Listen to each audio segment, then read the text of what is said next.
विद्यार्थियों, BA part third paper second modern word history paper को मैं हल करके आपको भेज रहा हूं। विद्यार्थियों, प्रश्न पत्र 3 भागों में बांटा गया है। प्रथम भाग में 10 प्रश्न हैं जो अनिवार्य करने हैं। प्रत्येक प्रश्न 2 अंक का है। द्वितीय भाग में 10 प्रश्न हैं जिनमें 5 प्रश्न करने अनिवार्य हैं। प्रत्येक प्रश्न का अंक 4 है। तृतीय खंड में 6 प्रश्न हैं जिनमें प्रत्येक खंड में से 1 करना अनिवार्य है। प्रत्येक प्रश्न पत्र का अंक 20 है। प्रश्न नंबर 1, डिवाइन कॉमेडी नामक पुस्तक के लेखक थे। इसका उत्तर है विद्यार्थियों दांते। प्रश्न नंबर 2, गुरुत्वाकर्षण सिद्धांत का प्रतिपादक कौन था। उत्तर न्यूटन। प्रश्न नंबर 3, मानवतावाद का जनक था। उत्तर है पेट्रार्क। प्रश्न नंबर 4, यदि रूसो का जन्म नहीं होता तो फ्रांस की क्रांति का जन्म भी नहीं होता। यह वाक्य किसका था। विद्यार्थियों, यह वाक्य था नेपोलियन बोनापार्ट का। प्रश्न नंबर 5, इटली के एकीकरण का प्रारंभ किसके द्वारा किया गया था। उत्तर है मेजनी के द्वारा इटली के एकीकरण का कार्य प्रारंभ किया गया। प्रश्न नंबर 6, प्रथम विश्व युद्ध के बाद कौन सी संधि थी। उत्तर है वारसाई की संधि। इसे पेरिस शांति समझौते के नाम से भी जाना जाता है। प्रश्न नंबर 7, बर्लिन कांग्रेस कब बुलाई गई थी। उत्तर है 1778 ईस्वी में।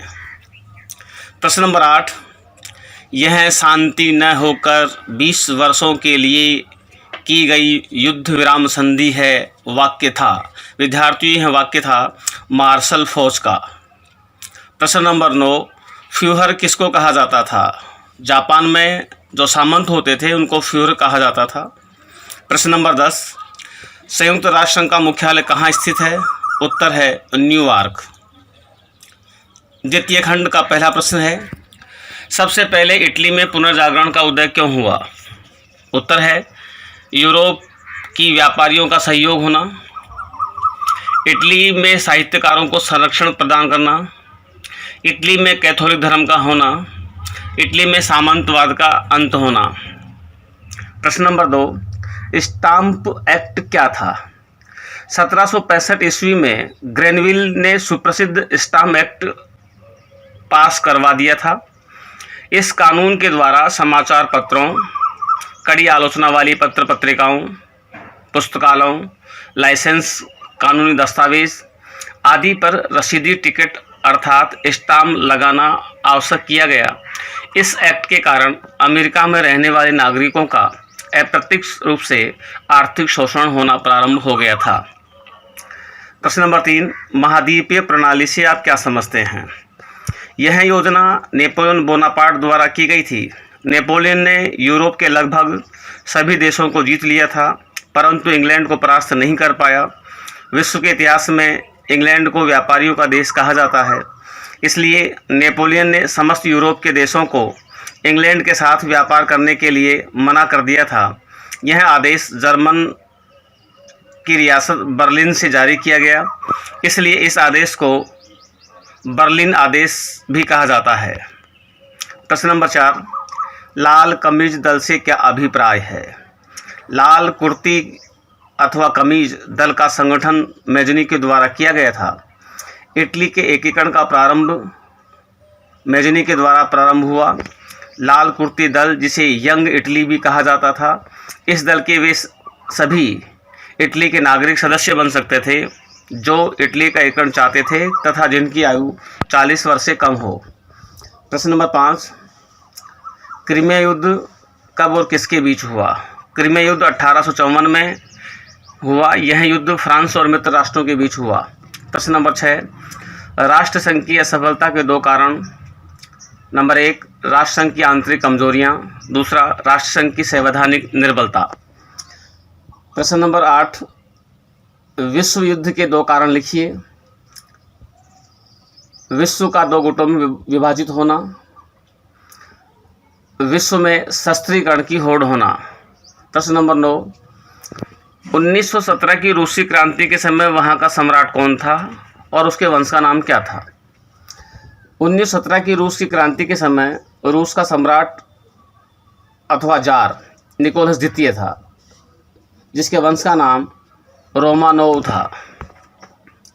प्रश्न नंबर 10, संयुक्त राष्ट्र संघ के 2 उद्देश्य लिखिए। पहला है विश्व के विभिन्न देशों के बीच पारस्परिक मैत्रीपूर्ण संबंधों को बढ़ाना और इनका आधार सभी लोगों को समान अधिकार और आत्मनिर्णय का अधिकार होना चाहिए। दूसरा है मानव के मूल अधिकारों के प्रति सम्मान में वृद्धि करना तथा जाति, लिंग, भाषा या धर्म का भेदभाव किए बिना सभी को मौलिक स्वतंत्रता प्रदान करना। तृतीय खंड का पहला प्रश्न है धर्म सुधार आंदोलन के कारण और परिणाम लिखिए। इसका उत्तर है 16वीं शताब्दी के आरंभ में मध्य यूरोप और उत्तरी यूरोप के देशों में सामंतवाद और उसकी धार्मिक अभिव्यक्ति कैथोलिक मत के विरुद्ध पोप के कार्यकाल की निरंकुशता तथा ध्वज के विरुद्ध एक आंदोलन शुरू हुआ, जो अपने शहर की दृष्टि से बुजुर्गा आंदोलन था। इसे धर्म सुधार आंदोलन का नाम दिया गया। धर्म सुधार आंदोलन धार्मिक विचारों की उपस्थिति के कारण जो अधिक सहन नहीं किए जा सकते थे, जर्मन मस्तिष्क एवं प्रकृति के संविधान की तर्क संगत एक आवश्यक शर्त भी थी। धर्म में आ रही कुरीतियों को दूर करने के लिए यह आंदोलन प्रारंभ हुआ। धर्म सुधार आंदोलन कारण है पुनर्जागरण का प्रभाव, चर्च की आंतरिक कमजोरियाँ, राजनीतिक कारण, आर्थिक कारण, भौगोलिक खोजें, व्यापार का विकास होना, कागज और छापे खाने का आविष्कार होना। पुनर्जागरण के परिणाम ईसाई धर्म की एकता का अंत होना, धार्मिक मतभेद की उत्पत्ति होना, असहिष्णुता का विकास होना, नैतिकता और शिष्टाचार का समाप्त होना, शिक्षण संस्थाओं का विकास होना, व्यक्ति की महत्ता का विकास होना, राजाओं की शक्ति का विकास होना, लोक साहित्य का विकास होना। प्रश्न नंबर 2, औद्योगिक क्रांति का अर्थ बताते हुए औद्योगिक क्रांति के कारण और परिणाम लिखिए। 1750 ईस्वी के आसपास शक्तिशाली मशीनों का निर्माण प्रारंभ अथवा शुरू हो गया था, जिसके द्वारा पुरानी व्यवस्था में परिवर्तन आ गया। अब हाथ का श्रम लगभग समाप्त हो गया था। घरेलू उत्पादन पद्धति के स्थान पर कारखाना पद्धति ने स्थान ले लिया था, जहां आप बहुत बड़ी मात्रा में उत्पादन होने लगा। हजारों किसानों ने अपने खेतों को छोड़कर कारखानों में काम करना शुरू कर दिया। सार्वजनिक जीवन और शासन व्यवस्था में भी परिवर्तन आया। इस परिवर्तन को आधारभूत औद्योगिक क्रांति का नाम दिया गया। औद्योगिक क्रांति का जन्म 1760 ईस्वी के आसपास माना गया है। औद्योगिक क्रांति के कारण है पुनरुत्थान और भौगोलिक खोजों का होना, जनसंख्या में वृद्धि होना, इंसान के स्तर में वृद्धि होना, फ्रांसीसी क्रांतियों का योगदान, व्यापारी वर्ग का योगदान, यूरोप में राष्ट्रीय भावना का विकास होना। औद्योगिक क्रांति के परिणाम है, जिसमें पहला परिणाम है आर्थिक परिणाम, घरेलू उद्योगों का विनाश होना, बड़े कारखानों की स्थापना होना, विशेषज्ञता का विकास होना, नए नगरों की स्थापना होना, राष्ट्रीय बाजारों को संरक्षण प्रदान करना, पारस्परिक निर्भरता का होना। सामाजिक परिणाम है मध्यम वर्ग का उदय होना, श्रमिकों की स्थिति दयनीय होना, संयुक्त परिवार प्रथा का अंत होना, अनैतिकता का विकास होना, जन स्वास्थ्य की समस्या उत्पन्न होना, गंदी बस्तियों का विकास होना।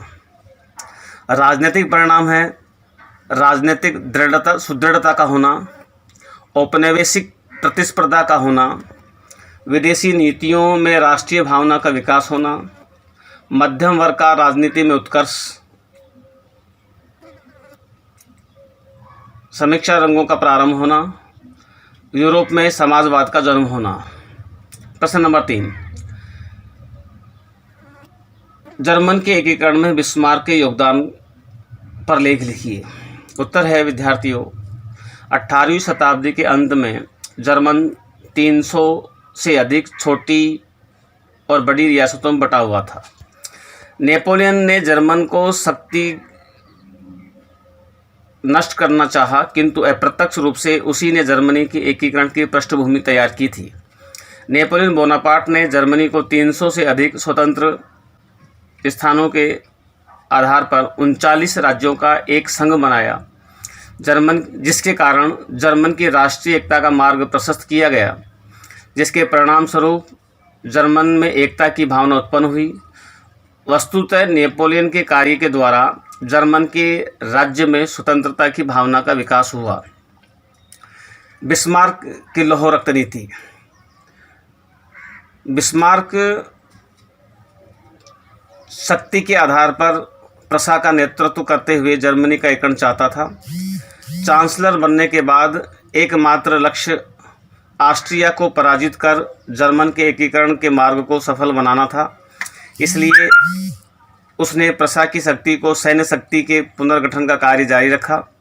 इस कार्य के संबंध में सम्राट विलियम प्रथम तथा संसद के मध्य झगड़ा हो चुका था, जिसमें संसद विरोधी झगड़े में सम्राट का पक्ष लिया, किंतु 1862 में उसके उदारवादियों का खंडन करते हुए स्पष्ट कहा था, जर्मनी के उदारवाद नहीं वरन उसकी शक्ति पर लगा हुआ पहले कई बार खो चुके हैं। हमारे समय की महत्वपूर्ण समस्याएं और भूलों के प्रस्ताव के द्वारा नहीं बल्कि ताकत के आधार पर की जा सकती है। स्लेस्विंग और हालस्टीन समस्या तथा डेनमार्क युद्ध। स्लेस्विंग और हालस्टीन दो डची बस्तियां थीं जिन पर डेनमार्क का अधिकार था। हालस्टीन जर्मन राष्ट्र का सदस्य था। दोनों देशों में डेनमार्क और जर्मन के जातीय लोग निवास करते थे। डच चाहते थे कि यह प्रदेश डेनमार्क को मिल जाए और जर्मन की जाति के लोग चाहते थे कि यह प्रदेश जर्मनी को मिल जाए। 1849 ईस्वी में डेनमार्क के शासक ने उत्साह के साथ समझौता किया और उसके अंतर्गत अधिकारों को दोनों प्रांतों का समान अधिकार दे दिया गया, लेकिन डेनमार्क को इन्हें अपने राज्य में मिलाने से रोक दिया गया। समझौता हुआ जिसे 1665 का गैस्टाइन समझौता कहा जाता है।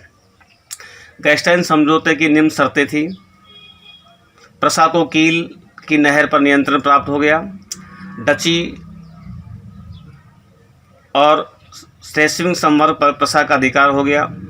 कील बंदरगाह परास्त कर लिया गया एवं प्रसा का संयुक्त अधिकार रहा, किंतु प्रसा को यहाँ किलेबंदी करने तथा समुद्र नहर खोदने का अधिकार भी दिया गया।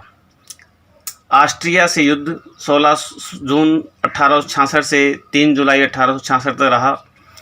प्रसा की सेना ने सेडाओ नामक स्थान पर पराजित कर दिया था। दोनों सेनाओं के मध्य 23 अगस्त 1866 को संधि हुई, जिसकी शर्तें निम्न हैं। जर्मन परिषद का गठन किया गया। प्रसा को दोनों बस्तियां दे दी गई। ऑस्ट्रिया को वेनेशिया का प्रदेश दे दिया गया। बवेरिया, वुटनबर्ग जैसे राज्य उत्तर जर्मन परिसंघ में रखे गए। प्रसा और फ्रांस के मध्य युद्ध 1870 ईस्वी कारण थे। अंतर्राष्ट्रीय स्तर पर नेपोलियन तृतीय का अपमान होना। पोलैंड विद्रोह के समय प्रसा द्वारा रूस का समर्थन करना। फ्रांस जर्मन के एकीकरण में बाधा उत्पन्न करना। स्पेन के उत्तराधिकार का प्रश्न होना। प्रसा और फ्रांस के युद्ध के परिणाम। फ्रांस तथा प्रसा को जनधन की हानि हुई। जर्मन के एकीकरण का मार्ग पूर्ण हुआ।